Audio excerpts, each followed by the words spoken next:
I could do a long, drawn-out intro, but we all know The Simpsons. They were in Fortnite for crying out loud. But in case you somehow don't know The Simpsons, here are the footnotes. 1987, animated shorts on The Tracy Ullman Show. 1989, got so popular that they spawned into their own cartoon. Cultural phenomenon, they're yellow, blah blah blah, let's get this shit started. Okay, this show is massive, so today I'm only going to be covering seasons 1 and 2. I think dividing the show into videos, doing a couple of seasons at a time will be a lot more manageable than doing all of them in one big video called I watched every Simpsons episode ever. Even if that would probably get more clicks. Plus, it keeps the episodes from getting outdated because when a new season comes out, I can just review that one too. Hooray! Also, if it gets like 2 views, I'll feel a lot less bad than if I made a 7-hour-long video and it got 2 views. Okay, without further ado, let's get started with Season 1.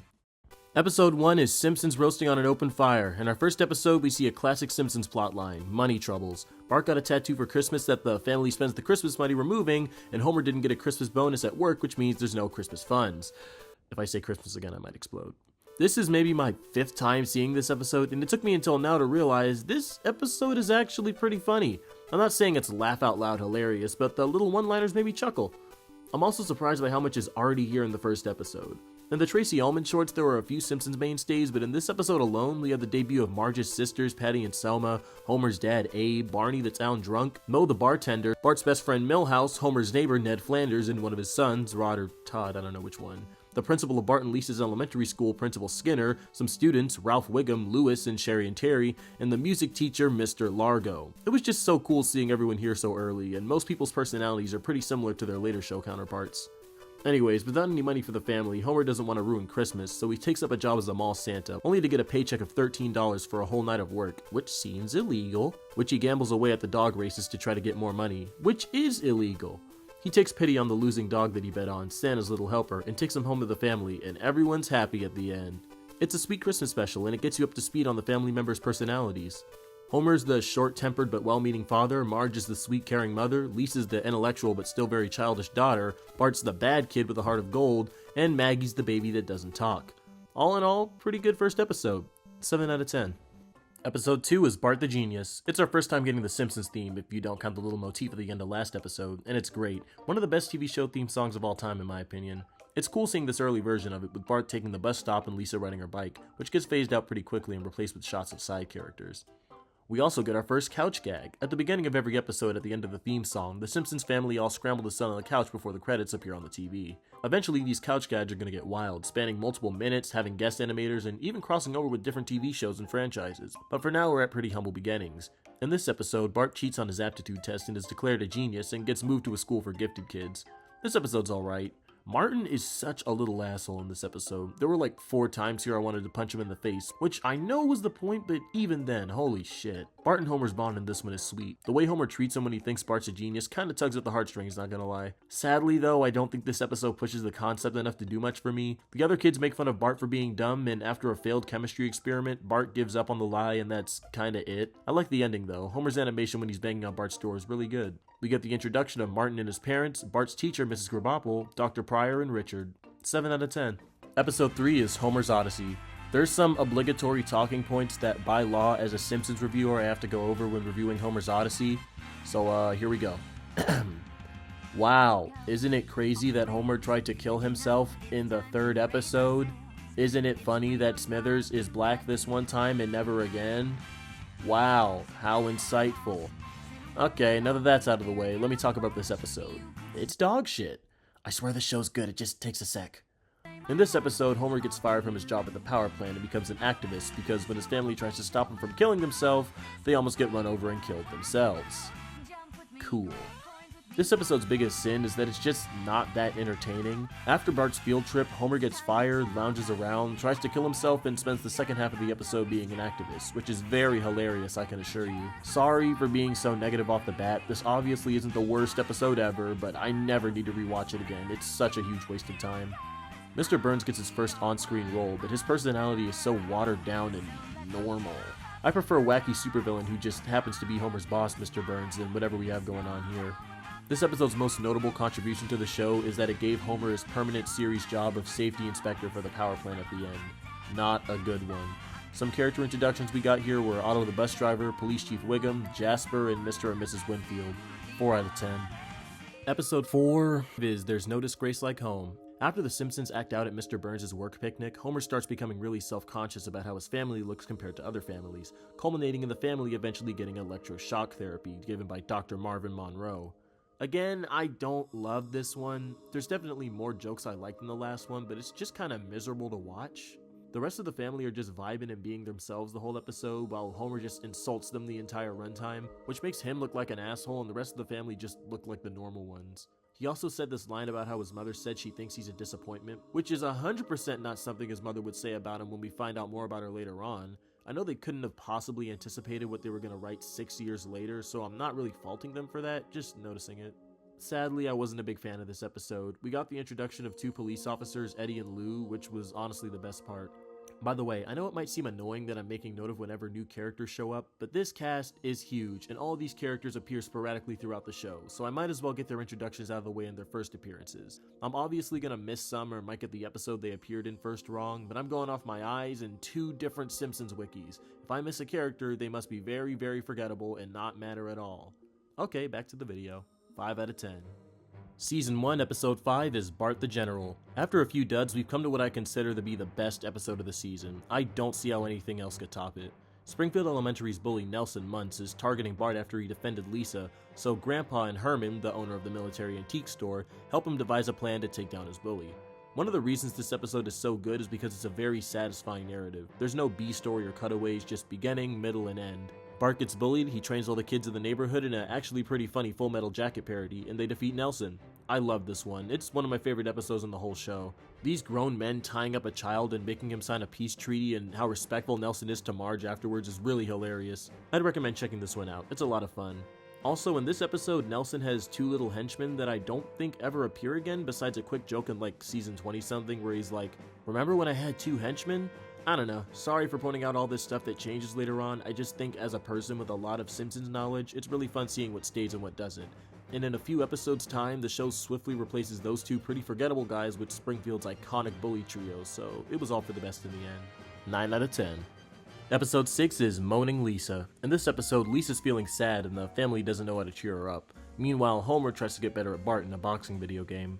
This is another one that I really like. You can understand why Lisa's feeling down. Her music instructor stifles her creativity, her family doesn't understand her, and she's a little girl that people don't really listen to. One night, she follows the sounds of a saxophone to Springfield Bridge where she finds a jazz player playing his heart out. His name's Bleeding Gums Murphy, played by the late great Ron Taylor, and they have a jam session together. In the grand scheme of things, this scene is kinda useless and just felt like a vehicle for a cameo. Bleeding Gums doesn't give her any good advice and they kinda just jam together for a little bit, but it's a good scene nonetheless. In the end, it's Marge who tells Lisa that she doesn't have to put on a fake happy face for anyone and that her emotions are valid, which is a surprisingly well-aged moral. Earlier in the episode, it shows that Marge was also told to just smile through life no matter what when she was a little girl, and when she sees herself repeating the cycle with Lisa, she puts a stop to it immediately, which I really love. Honestly, the most poorly aged part of the episode is how visibly disgusted this woman is seeing a grown man play video games. Oh yeah, that reminds me, Homer ends up getting better than Bart at the video game, but as soon as he's about to beat him, Marge unplugs the TV to announce Lisa's okay, and Bart just announces that he retires from boxing video games undefeated. It's a great scene. Good episode. Oh yeah, Janie shows up in this episode. Remember Janie? 8 out of 10.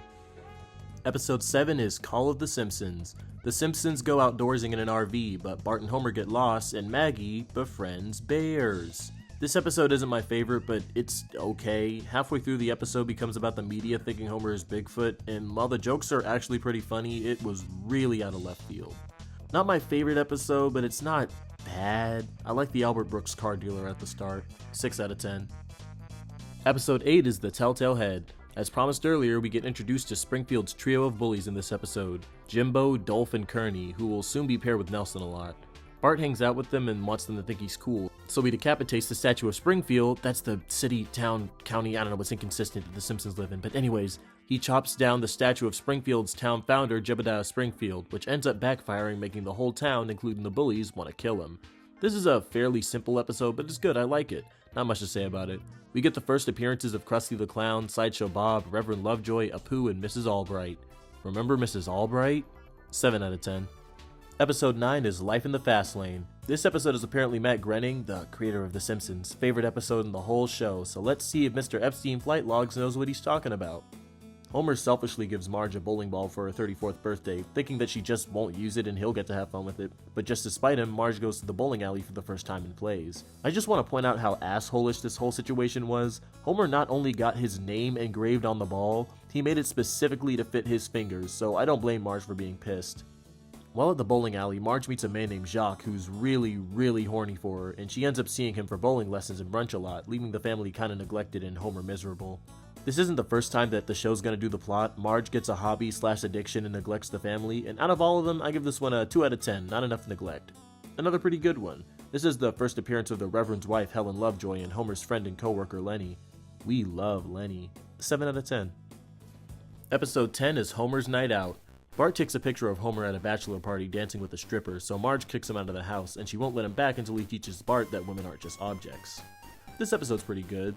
The ending where everyone in the strip club appreciates the women in their life is pretty sweet, and there's actually a handful of pretty funny jokes. Pretty good episode. It also has the first appearance of Homer's friend and coworker Carl. He's Black Lenny. 8 out of 10. Episode 11 is Crepes of Wrath. After Bart blows up the school bathroom's toilets with a cherry bomb and enters Skinner's mom, Agnes, he's forced to participate in the student exchange program, where he's sent to France for 3 months and the Simpsons are given a boy from Albania named Adil to take care of. This episode's another good one. In France, Bart gets abused by his new caretakers, but when he realizes he learned French through osmosis, he rats them out for putting antifreeze in wine and becomes a celebrated French hero. The twist that Adil was actually a spy that was using Homer's job at the power plant to send information home was pretty funny too. 7 out of 10. Episode 12 is Krusty Gets Busted. In this episode, children's TV show host Krusty the Clown is framed for armed robbery, and it's up to Bart to prove his innocence. That's all I'm going to say about this episode, because honestly, I think you should watch it yourself. I think it's even better than Bart the General. There are so many moments throughout that caught me off guard with how genuinely funny they were. We have the first appearances of a few Simpsons mainstays here. News anchors Kent Brockman and Scott Christian, and also the first appearance of Judge Snyder. And while it's not his debut, this is Sideshow Bob's first time getting a voice, being played by Kelsey Grammer. And I gotta say, his voice work is kind of a beast. Kelsey Grammer's performance as Sideshow Bob on The Simpsons is amazing. He's one of my favorite characters of The Simpsons purely because the joke of wacky-looking clowns speaking eloquent English is really funny to me. Great episode, new favorite of the season, 9 out of 10.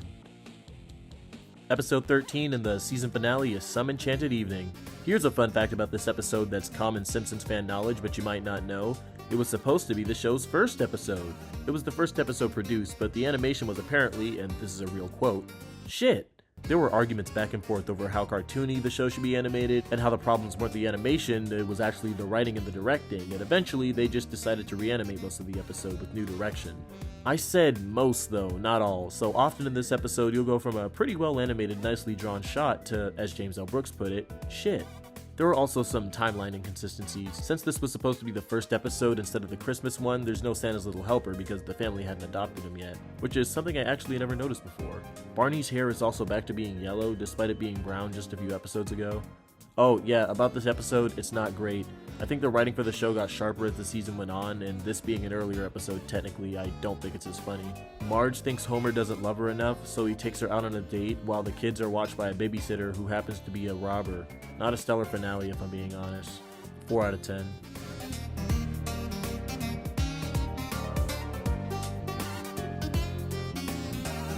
Season 1 was a lot better than I expected. There were a lot of actually really funny jokes throughout the episodes that I didn't catch before, because the last time I watched a Season 1 episode, I was probably like 12. The animation was very hit or miss, with about 50% of the shots being really good, and the other half being horrible and inconsistent, but those are just growing pains, I know it gets better. This is the shortest season of the show by far, coming in at only 13 episodes, but honestly, I think the batch we got was a good start. Next season introduces a lot more series regulars and explores more of the Simpsons' relationship with the characters around them, so let's go! We're starting off strong with this one. Episode 1 is Bart Gets an F. If Bart doesn't pass a test, he'll have to repeat the 4th grade, so for once he actually bunkers down and studies hard, even praying to God for a snow day so he can have an extra day to study, which actually ends up happening. And even after all of that, he still fails. Though when Mrs. Krabappel sees that he was genuinely trying this time and actually did learn the material, she passes him anyway. This is a great episode. You're really rooting for Bart and feel devastated seeing him cry when he fails because you know how hard he tried. The snow day part is really fun. It's cool seeing so many characters in one place, and Mayor Quimby makes his first appearance. And the ending feels really deserved. I wanted to mention some of the changes we have going into this new season, starting with the intro. Season 1's intro was, to put it nicely, slightly unpolished, so the cleaned up version we have now is the baseline for the intro we're going to see for the rest of the show, with Bart's bus stop snatching being replaced by him riding past some side characters, and Lisa's bike part being replaced with a quick pan across the series cast. Another thing that I wanted to point out is that the animation is considerably better. You can still pretty easily tell when an episode comes from the first 3 seasons, but comparing this episode to any Season 1 episode's animation quality is night and day. Great episode, 9 out of 10. Hey, so this is me editing this video at like 2 a.m. I think this episode's actually a 10 out of 10, and I think what really sold it for me is that Bart's triumph is played without an ounce of cynicism. Like in many other shows, when Bart starts crying at his desk that he failed and that he really tried, as soon as the teacher passes him because the teacher feels bad for him, and a lot of other shows, the scene would end with Bart like looking up at the camera like, haha, sucker, I was pretend crying. Which, I mean, I guess could be a funny punchline, but it's also really predictable. So honestly, doing the more unpredictable thing by playing it completely straight without an ounce of cynicism and just having a genuinely really happy ending, I like that. Because genuine scenes that aren't dripped in cynicism or irony or being super meta can be really hard to come by in modern entertainment. So just seeing it here was really satisfying, and it really, I think that's why it's a 10. So, yeah. Episode 2 is Simpson and Delilah. Homer sees an ad on TV for a baldness cure but can't afford it, so he charges his job for it. The product actually ends up working, which lands him a junior executive position and a brand new assistant, Carl, not to be confused with Carl Carlson. You know, Black Lenny. Smithers, being jealous of Homer's newfound success, sabotages him by getting his access to the hair product cut off, and Carl takes the blame for Homer's actions and gets fired, leaving Homer bald again with no one listening to him. Though instead of outright firing him, Mr. Burns gives him his old job back because he can relate to being bald. First of all, in the Simpsons universe, no rich person, hell, even middle-class persons should be bald if they don't want to be. A big bottle of the hair stuff costs $1,000, and as long as you apply it daily, it seems to grow you a head of hair overnight, which is insane. Also, the episode's just alright. Carl's a good character, but I always remembered him being in this episode more. He's kind of in small, sporadic bursts every few minutes, and that's kind of it. Apparently, this is Dan Castellaneta, the voice of Homer's, favorite episode, so that's pretty cool. Wish he had better taste. This episode's like a 6 out of 10. Episode 3 is Treehouse of Horror. We finally come to this iconic series tradition. From now on, every season will have 1, sometimes 2, special episodes where 3 non-canon horror stories are told using the characters, whether they be parodies or original stories. Treehouse of Horrors are usually considered some of the best episodes in the series, so let's see how this one fares. The first segment is the family moving into a cursed house that wants them to leave. This one's a pretty good one. The house is pretty funny, and Marge getting mad at it and the kids annoying it are also pretty good jokes. Also, the fact that it'd rather just kill itself than live with the Simpsons is great. The second segment has the family abducted by aliens that promise to take them to paradise, but Lisa believes that the aliens are just trying to fatten the family up and eat them. This one's good too. The aliens having a TV that reaches all of space but not paying for HBO was a funny joke, and the aliens making Pong and being upset by the whole family not being impressed is really good. This is the first appearance of Kang and Kodos, 2 Treehouse of Horror exclusive characters that appear in every single one, and also 1 normal episode, but we'll get to that eventually very far in the future. So yeah, that's cool. The third segment is straight up just Edgar Allan Poe's The Raven, but with Homer being the guy in the chair and Bart being the Raven. It's not super funny, but visually it looks really good and I like it. All in all, for the first Treehouse of Horror, pretty good, 8 out of 10. Episode 4 is, I'm not saying that title, that's really long, the Mr. Burns election episode. Wow, that couch gag had really smooth animation. After it's proven that the Springfield power plant's harming the environment, Mr. Burns runs for governor to get the regulations changed so he won't have to get shut down. I never noticed that the safety inspectors in this episode are the same ones from Homer Goes to College, so that's pretty cool. This episode was another pretty good one. The Mr. Burns election stuff isn't that interesting, but there's a bunch of funny jokes here, like the safety inspection and Bart's prayer. Bart, would you like to say grace? Dear God, we pay for all this stuff ourselves, so thanks for nothing. Also, minor nitpick, but Mr. Burns is projected to lose the election by the end of the episode, and the episode makes a point multiple times that if Burns loses the election, the plant will be shut down and Homer will be unemployed. But everything's fine and dandy after this episode, so I guess off-screen he somehow won? I don't know, just a little fun inconsistency. Good episode, 7 out of 10. Episode 5 is Dancin' Homer. Homer starts dancing at minor league games and becomes the Springfield Isotopes mascot, but when he's called up to Capital City to be a big league mascot, he fails and is sent back home. I don't like this episode. On the one hand, it's nice seeing Homer and Mr. Burns interact some more. I think the writers started figuring out that they have a good dynamic this season, but that's about it. I'd like to bring up a problem that's still persistent to this day in the show: lip syncing. The show has some lines redubbed all the time. I bet you can't find an episode of the show without a redubbed line, whether it's for censorship reasons or to change a joke. But for a lot of them, they just don't bother to match the lip syncing up with the new lines, even in the modern digital era where it should be a lot less difficult. I'm able to look past it a lot of the time because most of the out of sync lines last for maybe a few seconds at a time, but a full 2.5 minutes of this episode is Homer recounting the story of the episode at Moe's bar. And the entire time, every single line is over footage where the lips don't match at all, and it's really distracting. Hey, you guys are hanging on my every word. I become the center of attention. Yeah, it's riveting. Tell it again, Homer. Okay, I wonder why stories of degradation and humiliation make you more popular. I don't know. They just do. Like I said before, this isn't the first or last time this is going to happen, and unless it's something completely egregious, I won't mention it again, but I just needed to mention it at least once, and this was the best time to do so. Oh, yeah, this episode also isn't very funny, and Homer's rise and fall is way too quick. Worst of the season so far. Aren't you excited that we got the thrilling introduction of the Capital City Goofball? Honk honk. 4 out of 10. Episode 6 is Dead Putting Society. Homer makes a bet with Ned Flanders where whoever's son loses in a mini-golf competition, they have to mow the other's front lawn in their wife's dress. This episode fleshes out the Flanders family more, establishing that they're more well-off than the Simpsons, Ned's wife Maude, their Christianity, and the fact that Ned has 2 sons. Overall, this episode's just okay. Homer's a really annoying asshole in this episode, and it makes me want to actively root against him, and the episode isn't honestly all that funny.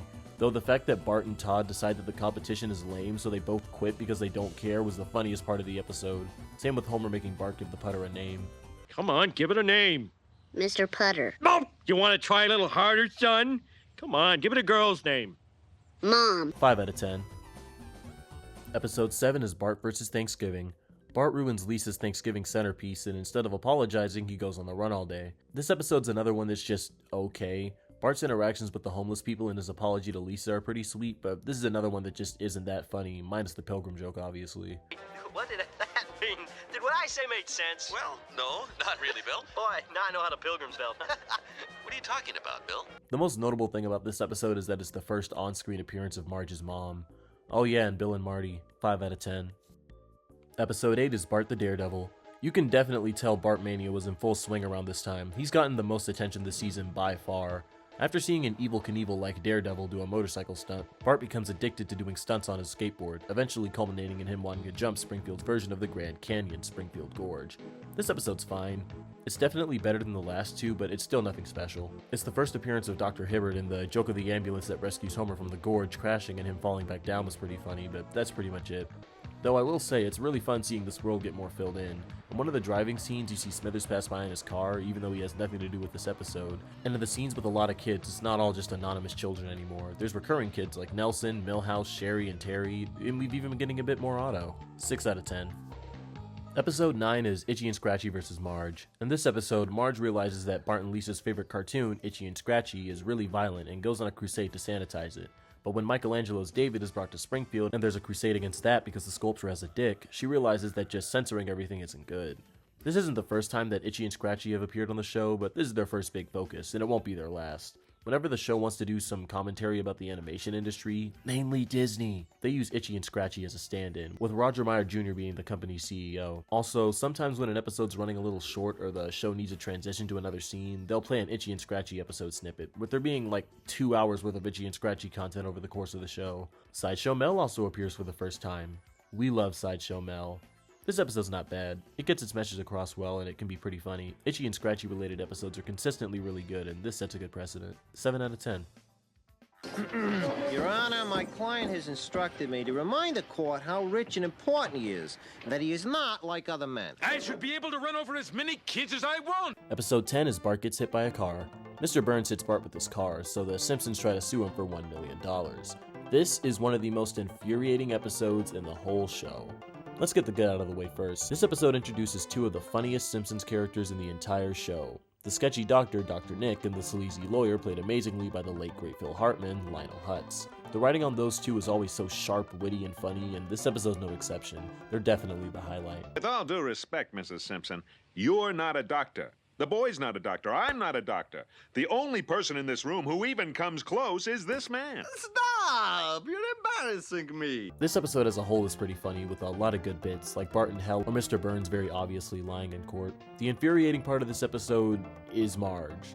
Look, I know she means well, but $1 million is life-changing money. Dr. Nick and Lionel Hutz were exaggerating Bart's injuries a little bit, but at the end of the day, Mr. Burns did hit Bart with his car, Homer and Marge do have medical expenses, and he insultingly originally offered them $100, which he took back after Homer expressed that it just wouldn't be that helpful. At the end of the day, it's an episodic cartoon. I know at the end of the episode, the Simpsons aren't actually going to have $1 million. I just think Homer's depressed reaction to it is very justified, and I wouldn't blame someone for being mad at their spouse because of that. Besides that though, great episode. Blue-haired lawyer appears for the first time. Cool. 9 out of 10. Episode 11 is One Fish, Two Fish, Blowfish, Bluefish. We got our first appearance of Akira. Also, Infinite Sushi. In this episode, the Simpsons go out to eat at a sushi restaurant, and Homer eats the poison part of a blowfish, meaning that he's gonna die in 24 hours. This episode's a good one. It really tugs at the heartstrings. You know Homer's not actually gonna die, but seeing how he'd live out his final day is really sweet, with him skipping the more fun activities that he'd always wanted to do to spend more time with his family and friends. This is a good episode. Your biggest takeaway should be to eat poke bowls. They're like sushi in a bowl, and they're really good. I'm not sponsored, but if you're in the DMV, Poke DC might have the greatest food like I've ever tasted. Go there, please. Anyways, back to the video, 7 out of 10. Episode 12 is The Way We Was. We've got our first appearance of McBain, an in-universe fictional character played by the Simpsons Arnold Schwarzenegger parody, Rainier Wolfcastle. It's also the first appearance of Raphael, Dondelinger, Artie Ziff, Marge's father, and Patty and Selma's smoking habit, which, by the way, was so surreal to see this late. Smoking is so intertwined with their characters, but they've been here since episode 1, and this is the first time they've had a cigarette. This episode is a flashback to when Homer first met Marge in high school, with him wanting to ask her to prom. I'm gonna be honest, I don't really like flashback episodes, but this one's alright. It's got some good jokes, and with it being our first dedicated flashback, it's cool to get some insight into the characters' pasts. It won't be the last, though. Get ready for an onslaught of retcons and time jumps for the rest of the show. Hooray! 7 out of 10.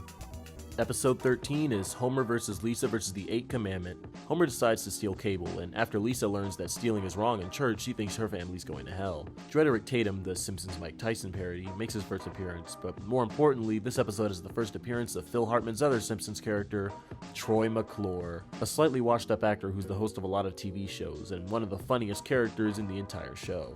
This episode's okay. It culminates with everyone that Homer knows wanting to come over and watch the big fight on cable, with Homer begrudgingly deciding to miss the fight to gain back his daughter's respect and unplugging the cable afterwards. This episode's still pretty relevant today, with piracy being at an all-time high, and whether you agree with piracy or not, I think this episode has a great message about hypocrisy in it, with Marge and Homer getting upset at the things their kids do but overlooking their own literal crime. It's not a super funny one, but I like the message, 7 out of 10. Episode 14 is Principal Charming. This episode has Selma feeling lonely and worried that she's almost out of time to find a good man, so Marge tasks Homer with finding her one. Homer ends up picking Principal Skinner, but Principal Skinner ends up mistaking Patty for Selma and ends up going out with her. This episode's pretty good. It's funny and has some pretty good looking shots, and I think it's our first episode all about Skinner, not just having him be in a supporting role or just be there to get a school-related plot started. It's also pretty consistent with the character trait of Selma's later on, with there being a bunch of episodes dedicated to her failed love life. This episode is the debut of Hans Moleman, one of the many squeaky voice teen clones, and one of my personal favorite characters, Groundskeeper Willie. 8 out of 10. Episode 15 is Brother, Where Art Thou? Grandpa gets a heart attack at the movie theater, and in the hospital he tells Homer about his long-lost twin brother Herb, played by Danny DeVito, who turns out to be a really charismatic and filthy rich guy. If I had a nickel for every time a franchise starring a lot of yellow characters had a story where the main character meets a long-lost twin brother who happens to be really rich, the 2 nickels blah blah blah, you've heard the quote. Herb asks Homer to help design a new car for his company, but the car is terrible and it bankrupts Herb. On rewatch, this episode is kinda painful to watch. Herb puts his complete trust in Homer purely on the fact that he wants the average American's opinion and he's his brother, and refused to look into what he was doing at all. There's a few funny jokes. One joke they like to do early on is Bart saying a swear word over and over because it's applicable to the situation they're in. Like when he said hell a bunch after learning about hell in church, and here he says bastard a bunch after hearing that Herb was adopted. It's a very realistic depiction of young kids. This episode's okay. I want to reiterate that I've got nothing wrong with mean-spirited jokes and unhappy endings, but Herb's fate just seemed really undeserved. 6 out of 10. Episode 16 is Bart's Dog Gets an F. Santa's little helper gets sent to obedience school because he's a shitty dog and he trashed all of the family stuff, including Homer's $125 new shoes and a family heirloom that's been there for 6 generations. This episode's okay, I guess. I don't really care about dog episodes because I'm not really a dog person. I don't hate them, but I never had one, and I didn't really grow up with people that had dogs, so I have no, emotional attachment to them. I guess it's nice that Bart cared so much about his dog, but I don't know, this episode just wasn't that funny. Tracy Ullman cameos in this one though, so that's a really cool full circle moment. Also, I just want to point out how much the family and the show just forgets about Snowball 2. Throughout this episode, they talk about Santa's little helper like he's their only pet, and even throughout the show, Snowball 2 has maybe 1 or 2 episodes about her. Which kind of annoys me because I'm way more of a cat person, but because Snowball 2 is more Lisa's pet than Bart's, and Bart gets a lot more focus, we get a lot of Santa's little helper. Just something I wanted to point out. This episode's not great, 5 out of 10. Episode 17 is Old Money. Grandpa befriends a woman named Bee at the retirement home and they eventually start dating, and when Bee dies, her entire inheritance of $106,000 is left to Grandpa. Since Homer's the reason why Grandpa didn't get to be with Bee in her final moments, he says he's not giving a dime to him and instead holds interviews with everyone in town to see who deserves the money. After he doesn't think anyone deserves it, he eventually decides to give it all to the retirement home to make it a better place for its residents. A few things about this episode. First of all, no scene in anything ever has made me as uncomfortable as the pill-taking flirting scene. It goes on way too long and the sound effects are just disgusting. Second, we have our first appearance of Professor Frink in the interview scenes, and unlike some characters who have early debuts, his voice and design are almost one-to-one with his modern version. Only difference being he doesn't make the weird noises like Glavin, Flavin, or whatever he does later on. The colors, children. Third, for some reason in the credits, under every voice actor's name, they list a bunch of characters they voiced in the show up to that point, which they haven't done in any other episode, and as far as I know, haven't done since, and it was just done because. I find it funny how many characters Hank Azaria, Dan Castellaneta, and Harry Shearer voiced contrasted with Yardley Smith's one role of Lisa Simpson, which has always been really baffling to me since most actors on the show voice at least a few main characters. Anyways, this episode kinda sucked, 4 out of 10, didn't like it. Episode 18 is Brush with Greatness. Homer realizes that he's really fat and goes on a diet, and when he goes through the attic to get some exercise equipment, Bart finds some paintings of Ringo Starr that Marge did when she was younger, and Lisa encourages her to start painting again. After Marge rises in Springfield's art scene, Mr. Burns commissions her to do a painting of him, but she has a hard time finding his inner beauty because he's such an asshole. I really like this episode. First of all, I just want to point out that even though in promotional material and maybe in the minds of most casual viewers, Homer's iconic food is the pink donut, well, in these first 2 seasons, Homer's iconic food might as well be the pork chop. It took me until this episode to realize how much he mentions pork chops early on. He talks about them all the time, way more than donuts. Anyways, back to the episode, it's just pretty funny and entertaining. I love the joke that Ringo Starr answers every piece of fan mail that he receives and was just getting to Marge's that she wrote in the 60s and 1991. The Mount Splashmore song was pretty funny. The art teacher may not have the most groundbreaking jokes, but John Lovett's delivery of each line sells them, and Mr. Burns has some good moments. Great episode. Also, Lisa's teacher Miss Hoover shows up for the first time, not in a school setting, but at this art show for some reason. First line's a pretty good joke though. 8 out of 10.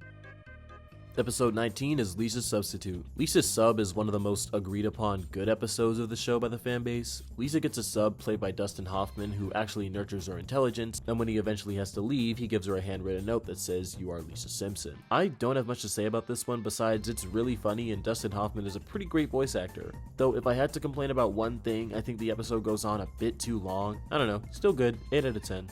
Episode 20 is War of the Simpsons. In this episode, Homer embarrasses Marge by getting wasted at their party, and Marge finally decides that he's gone too far and makes them go on a marriage counseling retreat, while Grandpa stays at home and babysits Bart and Lisa. This episode sucks. I guess there's no better time to say it than now, but I really dislike Homer and Marge's marriage sometimes. Since this is a comedy cartoon, I don't take it as seriously as I would in other shows, but if you actually sit down and think about it, even though I love him, Homer is a below intelligence, unhygienic man-child with anger issues. That again makes for a good comedy, but as a marriage, it's awful. And if we're going by original continuity, he got Marge pregnant right out of high school, which forced them to get married. Which I get is many people's stories, but doesn't make it any less messed up. And let's be real, Marge could have done a lot better than Homer, like a lot better. And this episode specifically pissed me off because Marge spent a long scene naming all the reasons why she's fallen out of love with Homer, and they're all genuinely valid reasons. But not only does Homer skip most of the marriage retreat to fish, but his reasoning why Marge should get back with him is he threw away the fish he caught because it made her sad. It's like that great Todd rant from BoJack Horseman. You can't keep doing shitty things and do one big gesture and think that completely absolves you of every wrongdoing you've done in the past. And even then, it's throwing a catfish back in the water. That's not that big of a gesture. At the end of the day, though, this is a cartoon. These people and their problems aren't real, and it doesn't matter. I just think this episode has a bad message and a bad conclusion. Snake Jailbird makes his first appearance. That's the most joy I got out of this one. 3 out of 10. Episode 21 is 3 Men in a Comic Book. Bart wants to buy issue number 1 of Radioactive Man, the Simpsons superhero stand-in when they want to make jokes about Marvel or DC, though he's usually a Batman parody with his Robin-like sidekick, Fallout Boy. Bart goes to the comic book store where he meets a personal favorite character of mine, Comic Book Guy, the show's stand-in for nerds and nerd culture, and a source of a lot of meta jokes. His nerdiness is always a really cool time capsule of whatever era they're writing him in, and it's always funny to see him, and he's got a great design and a lot of funny jokes. Anyways, the comic costs $100, and after doing backbreaking labor and still not getting enough money for it, Bart decides to split the cost with Martin and Milhouse so they can all own it, but they get in a fight about who has more ownership over it and what days they can use it. This is an amazing episode, might be one of the best in the season. There's so many funny jokes like the mysteriously violent death of Radioactive Man's actor, Bart saying that Casper the Ghost is dead Richie Rich, and Lisa saying all of his wealth made him kill himself, and Martin being tied up leads to some great one-liners. There's some really good looking shots in this episode too, especially the colors at the ending and this pretty cool simulation of camera movement. I love this episode. I'm a sucker for those kids being kids adventures on the show, and this is one of the great ones. Oh yeah, Miss Glick makes her first appearance. Hooray. 9 out of 10. Episode 2 in our season finale is Blood Feud. Mr. Burns is dying and needs a blood transfusion, but only Bart has his blood type, and when Bart does the transfusion, he gets nothing but a handwritten thank you letter from Mr. Burns. Homer is enraged by this because he was expecting a big cash reward, so he writes a mean letter to Mr. Burns, and when Mr. Burns gets it, he sends his bodyguards to beat up Homer, but Smithers can in good conscience let the person who saved his crush's, boss's life get beat up, so he calls it off. And Mr. Burns changes his mind about being mad at Homer, buying the Simpsons a $32,000 giant stone Native American head. What? This is such a bizarre episode. There's not really a plot. That's not really that funny either. Disappointing. 4 out of 10.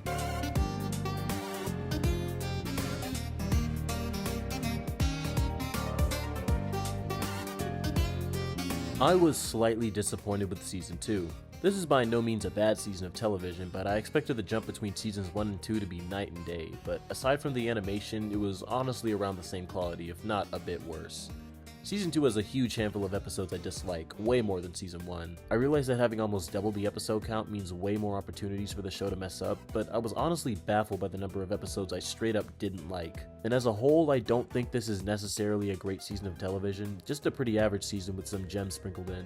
Now, I know for a fact that the show gets much better, so this doesn't faze me, but I wonder if you're a person who doesn't have intricate knowledge of the quality of every Simpsons season and decides to marathon the show for the first time, if these first 2 seasons deter you from going any further. Again, I want to reiterate, not a bad season, but overall I thought season 1 was just fine, and for me to think season 2 is slightly worse than that was kind of a bummer. Big changes are coming though. All of these episodes previously I may have seen like 3 or 4 times, but my dad has seasons 3 to 20 on DVD, minus a few of the teen years, so I've seen a lot of these upcoming episodes upwards of 20 times, and I very much have some rose-tinted nostalgia for them. I can't wait to check them out. But for now, that's gonna be all. I hope you enjoyed this video. Leave a like and comment and subscribe, of course, and if you want to see more, just stick around. I'm gonna post some more. I really love The Simpsons, so I'll get started on that other video right away, and yeah, catch you next time.